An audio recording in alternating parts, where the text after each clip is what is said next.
Selamun Aleyküm saygılı vatandaşlar, saygılı dindaşlar. Endi adet üzere gibi dini yayını seyir etesiniz. Sizinle beraberlikte Kırım Müslümanları Dini İdaresinin müftisi Aydar İsaoğlu Rustemov. Bugünkü mevzumuz kabırdaki ayet. O artık ben yanlışmasam 3. bölük olacak. Allah kısmet etse. Bismillah diye başlayık. Bismillah ve salatu ve selamu ala Resulillah.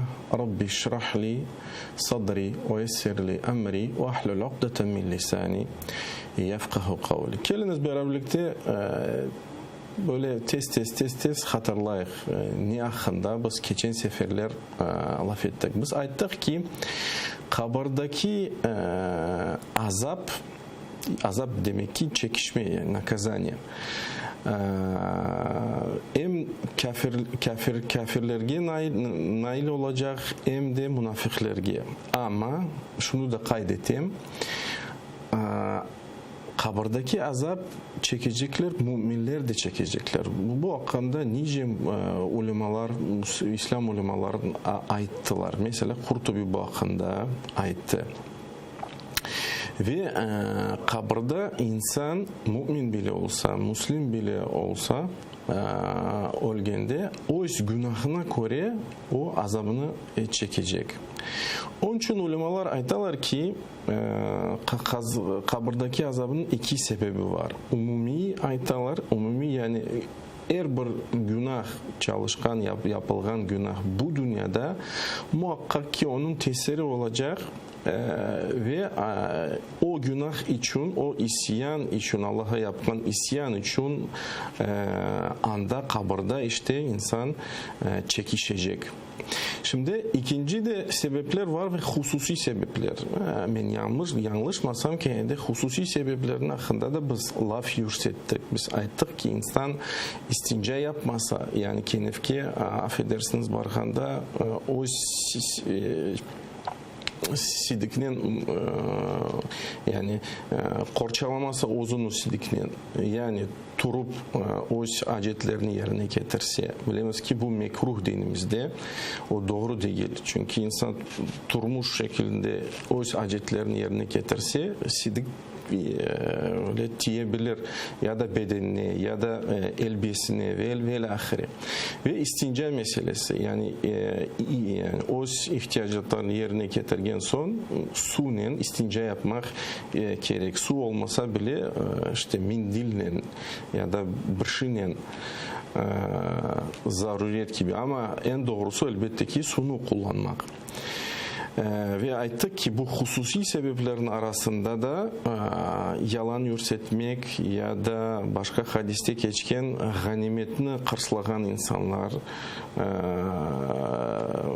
azap çekecekler. Ne için buna hususi sebepler değiller? Çünkü bu yani bu günahların hakkında bizzat ayrıca metinler geldi. Yani Resulullah sallallahu aleyhi ve sellem bu hakkında ayıttı, tayin etti yani bu günahlarını bu günahlar diye azap kabirdeki azabın sebebi olur diye Peygamberimiz Muhammed sallallahu aleyhi ve sellem buyurdu.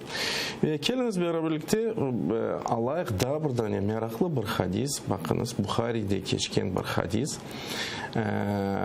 Bukhari'de geçken hadisler sahihtir. Sumra ibn Cundub bu hadisini getiriyor. O ayta ki Resulullah sallallahu aleyhi ve sellem her daim sabahleyin bizden soraydı. Sizden burası bir rüya gördü mü bu akşam? Biz aytaydımız. Gördük mü, görmedik. Eğer de burası rüya görgen olsa Resulullah sallallahu aleyhi ve sellem açıklaydı o rüyanı. İşte bir gün o bizden sordu. Siz gördünüz mü bu rüya? Kimse bir şey aytmadı. Yani kimse rüya görmedi. Ama Resulullah sallallahu aleyhi ve sellem aytdı ki men ise rüya gördüm. Ve başladı o rüyasını onlara anlatmaya. Bilemiz ki eğer bir peygamberin rüyası vahidir. Vahiy demek ki откровение. Şimdi ne ayette Resulullah sallallahu aleyhi ve sellem en de dikkatli dinleyik. O dedi ki bu gece bana 2 tane adam geldiler. Aldılar beni elden ve çıkardılar mukaddes topraklara. Bu topraklarda ben gördüm ki bir kişini o aldı beni elimden. İkinci kişi de yanımda, ikinci kişi de bir kişi turaydı, bir kişi oturaydı. Yani bu iki tane melek idi. Şarha göre bir kişinin kolunda demirli çengel var idi, kakura. İşte o kişi alaydı bu demirli çengelini ve ağzına sokup yanağından tartıp kafasına kadar yırtaydı o insanı. Sonra ikinci yanağından alaydı. İkinci yanağını yırtkancı birinci yanağı tamamen yerine kayıtaydı ve ilahiri bu devam etti. Resulullah sallallahu aleyhi ve sellem tacilemde dedi ki bu kim, bu ne yapar? Melekler ayettiler ise iki melek devam edelim. Yani yolumuzu devam edelim. Ve biz yani Resulullah sallallahu aleyhi ve sellem yolumuzu devam ettik. Hatta geldik bir insana, bu insan yatağıydı. Böyle işte sırtında yatağıydı. Ve onun yanında başka bir insan vardı. O insan taşını aldı ve o taşın insanın yatkan insanın başını vuraydı başına. Başı da parlanaydı. Parlanaydı. Sonra taşın urgan son taş yuvarlanıp gideydi. Bu insanda yani durgan insan o taşını kalkaydı almağa. Bu insan taşını alganca işte o yatkan insanın başı kendi yerine geleydi. Ve kendi o başını vuraydı o taşın ve devamlı tekrarlanaydı bu. Resulullah sallallahu aleyhi ve sellem kendi de tacimlendi ve sordu bu kim? Bu ne için böyle? Ama iki melekler ayettiler ki devam edelim. Yolumuzu devam edelim. Ve onlar yolunu devam ettiler. Hatta yaklaştılar bir fırına. Fırın demek ki soba ya da peç. İşte böyle bir aralık ya da teşik sobağa benzeyen bir aları. Üstünlüğü tar ama tubundan geniş ve içinde insanlar var. İçinde insanlar var ve bu insanlar çurçuplak ve karışık anda kadınlar, erkekler ve anda ateş var. O ateş yüksekliğin son sanki anamına bu adamlar o sobadan, o tışıktan çıkacaklar. Ama sonra birazcık ateş sakinleşe ve gene de o adamlar anda içerisinde kalırlar. Resulullah sallallahu aleyhi ve sellem gene de taciplendi ve sordu. Ya bunlar kim? İki melek dediler ki yolumuzu devam edelim. Ve onlar yolunu devam ettiler. Hatta bir nehirge yaklaştılar. Nehir ise de tam kanlı renkli, kanğa tolu, kıpkırmızı. O nehirin içerisinde bir tane kişi tura.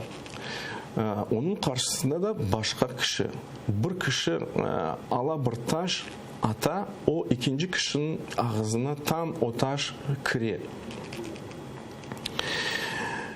Ve böylece bu devam etti. Resulullah sallallahu aleyhi ve sellem gene de sorayı ve tacipleni. Bu nedir bu? Gene de melekler ona aytalar yolumuzu devam edelim. Ve işte bu insan isti nehirden çıkmağa ama her daim o taş gelip ağzına düşedi ve o çıkıp olamıyor nehirden, kanlar aka. Ve onlar devam ettiler yolunu hatta bir bahçeye yaklaştılar. Bahçeye. Bir yeşil bir bahçeye. O bahçenin içerisinde yüksek bir terek var. Tubunda de bir tane kart adam otura ve onun yanında birkaç evlat. Ve onun yanında daha başka bir kişi var, ateş yana, yakay. İşte onlar o tereke mindiler, başladılar, yani o terekte minmeye başladılar. Ve o terekin üstünde bir ev var iken, tam ortada. Ve Resulullah sallallahu aleyhi ve sellem ayta ki, "Lem ara qattu ahsana minha." Yani ben hayatımda o evden daha güzel bir şey görmedim. Daha güzel bir ev görmedim. Ve o ev içerisinde kart adamlar var, erkekler var, işte evlatlar var, kadınlar var. Sonra iki melek onu andan çıkardılar Kene'de. Ve Kene'de yani tereke minmeye devam ettiler. Daha yüksek seviyeye, dereceye.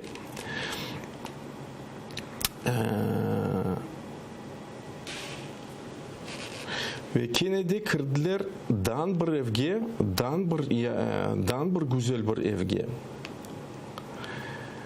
Sonra Resulullah sallallahu aleyhi ve sellem aytı ki, şimdi de bana haber etiniz, benim gördüklerim nedir, bana izah etiniz. Ve iki melek ayttılar, şimdi ise biz sana anlatırız. İşte o kişi, sen görgen kişi, nasıl onun yanaklarını yırtılgan kişinin kafasına kadar, o kişi yalan söyledi ve onun için işte o söylegen yalanları tam ufuklara yaklaşaydı ve sen görgen o azabını o devamlı çekecek kıyamet günü kadar. Ama o başını parılgan insan ise Allah subhanahu teala onu Kur'an-ı Kerim'e öğretti ama o gece yuhladı. Yani Kur'an-ı Kerim'i okumadı, teheccüd namazlarını kılmadı. Yani bunun şerhi böyle, izahı böyle. Ve bu insan kunduz günü de o Kur'an-ı Kerim'e iş yürütmedi. Onun için sen görgen azabını o insan kıyamet günü kadar çekecek. İşte teşikte görgen insanlarını, dedi ki soba gibi bir teşik anda var idi. İse o insanlar zina yapan insanlar. Ama nehirde görgen insanlar insanı o ribanın iş yürütken insan. Kart adam ise terekin tubunda oturgan İbrahim edi aleyhisselam. Onun yanında evladlar insanların nesili ya da evladları. Ama onun yanında ateşini yakkan insan o edi Malik, cehennemin hazini. Üstündeki tepedeki ev ise o müminlerinin evi. Birinci evge kirdiler de onlar. O müminlerinin evi. İkinci ise ev o şehitlerinin evi. Men ise Cibril, bu da Mikail. Yani demek ki Cibril ve Mikail Resulullah sallallahu aleyhi ve sellem bunu hepsini rüyada gösterdiler. Koter şimdi de devam etti hadis. Koter iki melek aytalar Resulullah sallallahu aleyhi ve sellem. Koter şimdi de başını bak topedi. Ve Resulullah sallallahu aleyhi ve sellem başını koterdi ve anda böyle bulut kurdu. Ve onlar ayttılar ki bu senin evin. Bu senin evin. Resulullah sallallahu aleyhi ve sellem ayttı, beni bırakınız evime gireyim. Ama iki melek dediler ki yok, senin daha ömrün bitmedi. Senin o ömrün tamamlasa sonra ise evine girersin diye buyurdular. Böyle meraklı, acayip bir hadis. Bu hadisten biz neler öğrendik? Öğrendik ki insanlar işte ölgen son ceza çekecekler. Eğer bir insan günahına göre ceza çekecek. Şimdi devam edelim. Borçta kalgan borç insana tesir etir kabirde. Borç için insan azap çeker. Böyle meraklı bir hadise var. Bir cenaze çıktı, o insanı kondular, defin ettiler ve Resulullah sallallahu aleyhi ve sellem sonra ayıttı ki in ahaka mahbus bideynihi, senin ağan kardeşine ayıttı, Olgen Meftan'ın kardeşine ayıttı ki senin ağan hapiste kaldı, borçluydu, yani borç için, fakdi anhu, yani onun borcunu kaytar. Onun için bakınız Kenne'de bizim adetlerimiz tam dinge bağlı. Yani bizim adetlerimize göre de biz defin etmezden evvel soraylar. Bu adamın, bu insanın borcu var mı, yok mu? Yani helallik soraylar. Çünkü borç tesir etti meftaha. Ve bu insan ayıttı ki, yani kardeşe ayıttı ki fakadaytu anhu. Yani o bütün borçlarını kapattı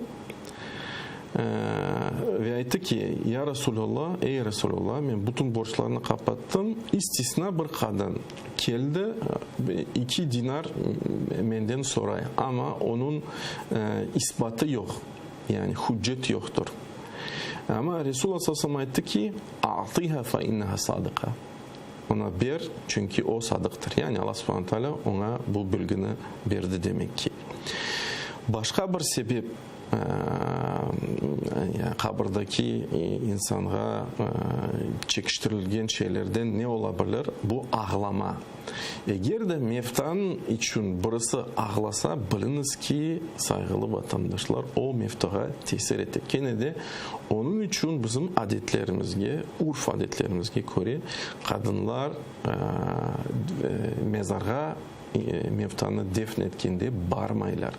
Onun için Kenne'de urf adetlerimizge göre işte kadınlarga çok kıçırmağa, o zorbalarını yırtmağa, ağlamağa her daim biz yasaklayım, dedelerimiz yasaklaydı. Onu yapmağa mümkün değil. Ne için Kenne'de? Çünkü bu ağlama, bu sesler meftaha yaxşılık getirmiyor. Tek ona tesir edecek çünkü gelecek onun yanına melek hadiske göre Kenne'de ve soracak senin hakkında şimdi böyle kışralar, böyle ağlaylar, sen gerçek mi öyle misin deyip soracaklar, yani sorguya çekecekler.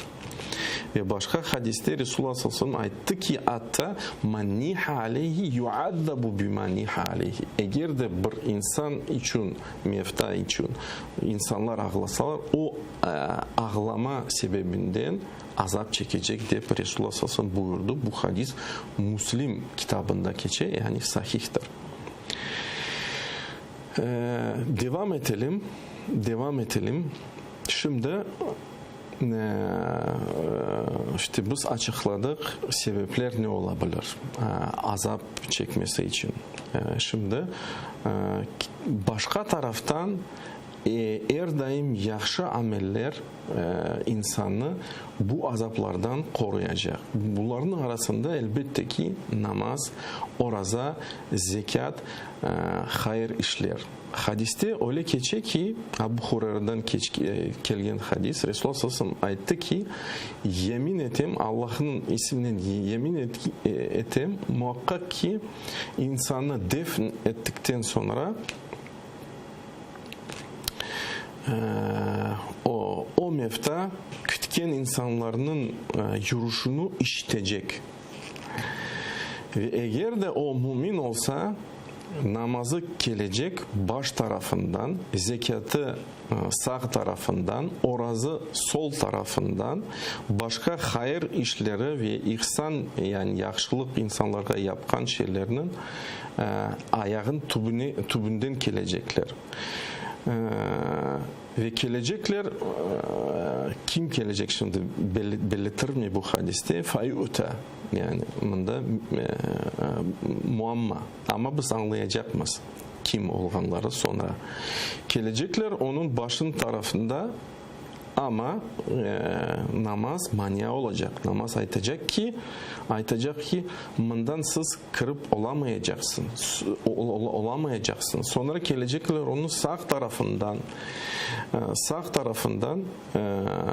zekat aytacak. Bundan siz kırıp olamayacaksınız. Sonra sol tarafından gelecekler oraza aytacak. Bundan siz kırıp olamayacaksın. Sonra ayağın tarafından ayağından kırmegi çeret tapmağa isteyecekler ama bu insan yaxşı iyilik yapkan işler yani bu ayette aytacaklar ki bundan siz kırıp olamayacaksınız. Sonra yani bu melekler aslında olacak ki sonra onu oturtacaklar o melekler ve o insan o mevta oturacak ve o sanki güneşini koruyacak.